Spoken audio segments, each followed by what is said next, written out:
നിങ്ങൾ ആദ്യമായിട്ടാണ് ഈ ചാനൽ കാണുന്നതെങ്കിൽ ഇപ്പോൾ തന്നെ സബ്സ്ക്രൈബ് ചെയ്യുക. അതുകൂടാതെ തന്നെ തൊട്ടടുത്ത് കാണുന്ന ബെൽ ബട്ടൺ കൂടി എനേബിൾ ചെയ്യുക. എങ്കിൽ മാത്രമേ ഞങ്ങൾ അപ്ലോഡ് ചെയ്യുന്ന ഓരോ വീഡിയോയും നിങ്ങൾക്ക് നോട്ടിഫിക്കേഷനായി ലഭിക്കുകയുള്ളൂ. ഇന്ന് മലയാളികളുടെ സ്വീകരണ മുറിയിലും ചർച്ചാവേളകളിലുമെല്ലാം ഒരു ഹോട്ട് ടോപ്പിക്കാണ് ലാ കാസ ഡി പേപ്പൽ എന്ന സ്പാനിഷ് സീരീസ്.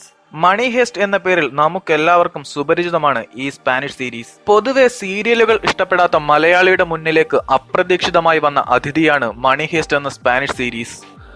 പല ജീവിത സാഹചര്യങ്ങളിൽ നിന്നെത്തിയ കുറച്ചാളുകൾ അവർ ഒരുമിച്ചൊരു കവർച്ച പ്ലാൻ ചെയ്യുന്നു.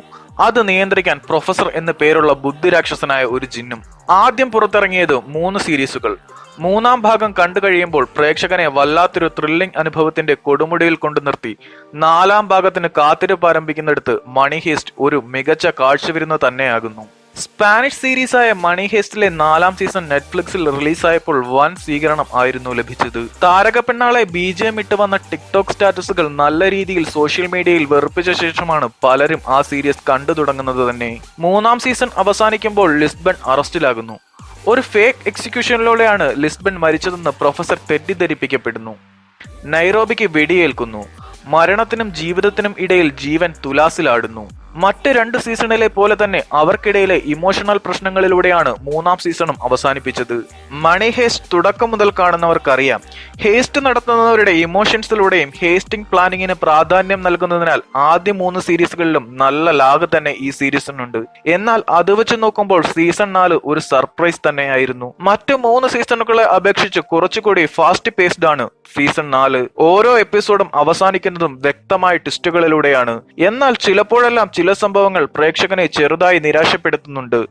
എന്നാൽ ഇനി എന്ത് സംഭവിക്കും എന്ന ആകാംക്ഷ തുടക്കം മുതൽ സീസൺ 4 അവസാനിക്കുന്നവരെ നിലനിർത്തുന്നതിൽ വിജയിക്കുമ്പോൾ മണി ഹേസ്റ്റ് സീസൺ 4 ആരാധകർക്ക് നല്ലൊരു ദൃശ്യാനുഭവം തന്നെയാണ് നൽകുന്നത്. സീസൺ 3 നിർത്തിയ പോലെ തന്നെ സീസൺ 5 വേണ്ടി വെയിറ്റ് ചെയ്യിക്കാൻ പാകത്തിൽ തന്നെയാണ് സീസൺ 4 എൻഡ് ചെയ്തിരിക്കുന്നത്.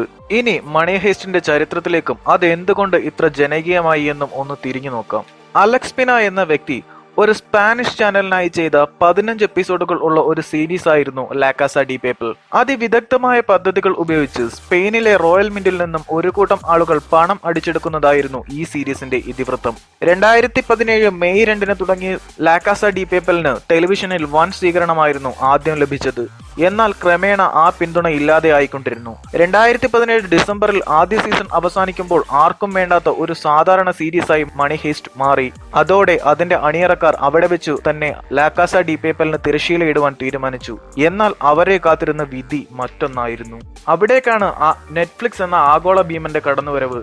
പിന്നെ നടന്നത് ചരിത്രം. സീരീസിന്റെ ആഗോള വിതരണാവകാശം സ്വന്തമാക്കിയ നെറ്റ്ഫ്ലിക്സ് സീരീസ് ഓരോ എപ്പിസോഡിന്റെയും ദൈർഘ്യം വെട്ടിക്കുറച്ച് എപ്പിസോഡുകളുടെ എണ്ണം കൂട്ടി 2 പാർട്ടുകളാക്കി പുനഃസംപ്രേഷണം ചെയ്തു. നെറ്റ്ഫ്ലിക്സ് പോലെ വിശാലമായ ഒരു പ്ലാറ്റ്ഫോമിൽ വന്നതോടുകൂടി ലാ കാസ ഡി പേപ്പൽ എന്ന സ്പാനിഷ് സീരീസിന്റെ ചരിത്രം തന്നെ മാറി. അതോടെ ലോകത്ത് ഏറ്റവും കൂടുതൽ ആളുകൾ കണ്ട നോൺ ഇംഗ്ലീഷ് സീരീസ് ആയി ലാ കാസ ഡി പേപ്പൽ എന്ന മണി ഹേസ്റ്റ് മാറി. മണി ഹേസ്റ്റിന്റെ അത്ഭുത വിജയത്തിൽ നെറ്റ്ഫ്ലിക്സ് പോലും അമ്പരന്നു. അതോടെ നെറ്റ്ഫ്ലിക്സ് മണി ഹേസ്റ്റിന്റെ അണിയറക്കാരെ സമീപിച്ചു. തങ്ങൾക്ക് വേണ്ടി അവരുടെ ഹേസ്റ്റ് തുടരുവാൻ അവരോട് ആവശ്യപ്പെട്ടു. പിന്നെ ലാ കാസ ഡി പേപ്പൽ എന്ന സീരീസ് ഹേസ്റ്റ് ചെയ്തത് സ്പെയിനിലെ റോയൽ മിന്റിലെ പണം മാത്രമല്ല, ആഗോള ടെലിവിഷൻ പ്രേമികളുടെ ഹൃദയം കൂടിയായിരുന്നു ലാ കാസ ഡി പേപ്പൽ ഹേസ്റ്റ് ചെയ്തത്. എന്നാൽ വളരെ അടുത്ത ഈ കാലത്ത് ലാ കാസ ഡി പേപ്പൽ എന്ന സ്പാനിഷ് സീരീസിന്റെ ആരാധകരുടെ എണ്ണത്തിൽ വളരെ അഭൂതപൂർവമായ ഒരു വളർച്ചയാണ് ഉണ്ടായത്. ഇതിന്റെ കാരണം പറയുകയാണെങ്കിൽ, ഇന്ത്യയിലേക്ക് നോക്കിയാൽ ഷാരൂഖ് ഖാനെ പോലെയുള്ള സെലിബ്രിറ്റി ആരാധകർ. ആഗോളതലത്തിൽ നോക്കുമ്പോൾ ഏറ്റവും ഒടുവിലായി ഇറങ്ങിയ 4-ാം സീരീസിൽ ബ്രസീലിയൻ സൂപ്പർ താരം നെയ്മർ ജൂനിയറിന്റെ അതിഥി വേഷം. ഇതെല്ലാം വളരെ വലിയൊരു ക്രൗഡ് പുള്ളിംഗ് ലാ കാസ ഡി പേപ്പലിലേക്ക് നയിച്ചു. ഇനി ഈ വളർച്ചയുടെ പിന്നിലെ മറ്റൊരു സുപ്രധാന കാരണം ഗെയിം ഓഫ് ത്രോൺസ് പോലെയുള്ള നിലവാരമുള്ള സീരീസുകൾ വന്നു പോയ ശേഷം സൃഷ്ടിക്കപ്പെട്ട ഒരു ശൂന്യത. ആ ശൂന്യതയിലേക്കായിരുന്നു ലാ കാസ ഡി പേപ്പൽ പിറന്നു വീണത്. അതോടുകൂടി ആകാംക്ഷ കുതുകികളായ സീരീസ് പ്രേമികൾ ലാ കാസ ഡി പേപ്പലിന് പിന്നാലെ കൂടി. ആരെയും ആകർഷിക്കുന്ന ത്രില്ലിംഗ് ജോണറിലേക്ക് ത്രില്ലറിന്റെ എക്സ്ട്രീം പോയിന്റായ റോബറി ഉൾപ്പെടുത്തിയപ്പോൾ ആരാധകർ ത്രില്ലടിച്ച് തന്നെ ലാ കാസ ഡി പേപ്പൽ എന്ന മണി ഹേസ്റ്റിനെ ആഘോഷമാക്കി.